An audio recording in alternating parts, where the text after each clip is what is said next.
So distracted driving is any manner in which your ability to drive is distracted. I know that seems kind of common sense, but the most common one we see is distracted driving by the use of an electronic device. So cell phones, handheld GPS, anything like that. A dog on your lap, looking out the window, getting in your way, can be considered distracted driving. Driving with your knees, eating a bowl of ice cream, distracted driving. All of those things can be considered distracted driving and can come with a $300 fine and 3 points off your license if you're found guilty.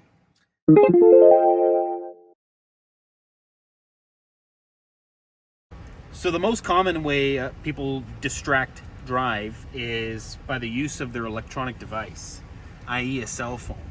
And the way the law reads is holding, viewing, or manipulating. If you're doing any one of those three things, it's considered distracted driving. Just driving like this, holding, distracted driving. Viewing, distracted driving. Even manipulating, so if I'm taking it from here, moving it down here, distracted driving.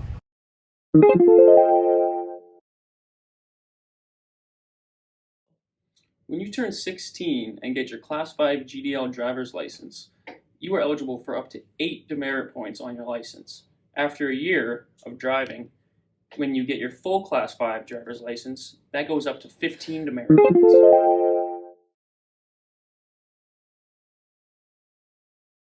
Okay, so when it comes to driving in Alberta, specifically regarding our impaired driving laws, there are two different limits if you are a full Class 5 driver, and that is your criminal limit, which could be 0.08, and if you blow over 0.08, which means you provided a breath sample into a either handheld instrument or take it back to the police station and provided an instrument there, that can go either by a criminal charge for operating a conveyance over the legal limit and while impaired, or you can be released with provincial sanctions. Now, both of those are set at 0.08.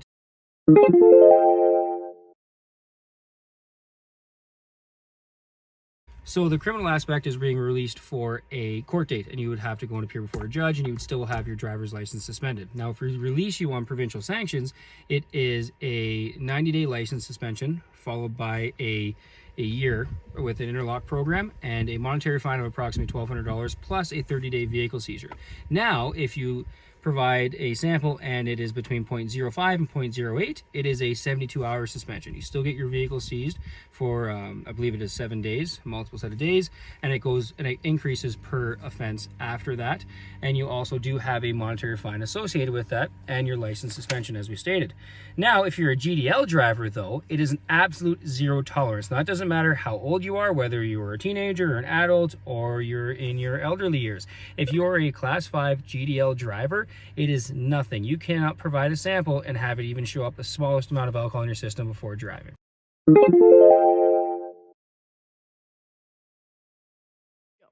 And I know people ask me a lot of times, Josh, can you put into perspective how much it takes to get to the legal limit, or how many drinks can I have before I would blow that 0.05? And the answer is there is no set answer for that. It's totally different, which is a good thing, because I don't want people to think they can go out and have 1, 2, 7 drinks and they're totally fine to drive, right? Now, there's a lot of different factors, right, about maybe your age, your weight, your size, your years of tolerance for drinking alcohol. And just because you've been drinking alcohol for a number of years doesn't mean that you can have more and it still not affect you, right? It's just how your body handles that, and also how much waste your body produces, right, and is able to process that alcohol. So again, remember, there's no set answer. You can't just go out and say, I can have 4 drinks and I can drive, or I can have 2 drinks and I can drive, because it's going to affect everybody specifically different.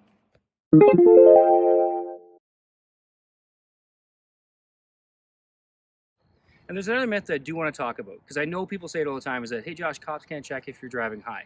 And that is completely wrong. We do have specialized training, and we're able to administer certain tests roadside called standardized field sobriety testing. And this is not something you can try and practice for, right? This is going to be based on your body's physiological response while you have that substance inside your body or you have consumed it.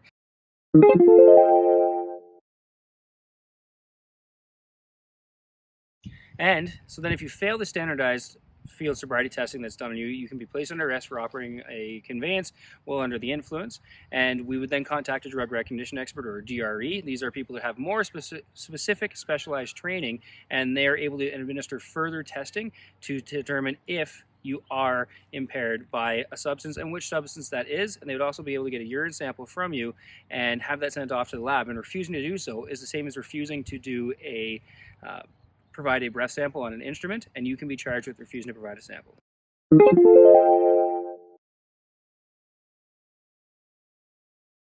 So the best way to be prepared for when driving is to drive with no distractions. So making sure your devices are put away, you're paying attention to the road, not your GPS, not your screens, not getting too deep conversations with your passengers, keeping your music down, and then paying attention to the other drivers around you.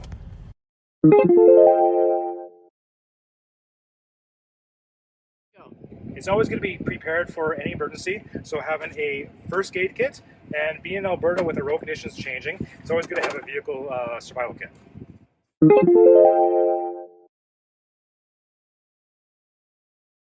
On March 1st, 2023, changes are coming to Alberta's slow down and move over driving law. It will now require all drivers to slow down to 60 kilometers an hour when passing emergency vehicles, snow plows, and construction workers on both single and double lane highways.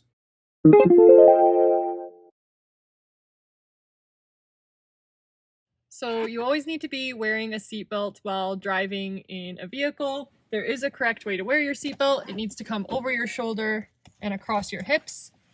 It can't be behind your arm. It can't be behind you. And the lap belt needs to be nice and tight at all times. This saves you from spine injuries. It saves you from concussions, from whiplash, from brain damage, internal organ damage, everything in between. As firefighters, we go to a lot of motor vehicle collisions every year where people could have had their lives saved if they were wearing their seatbelts. So wear your seatbelt.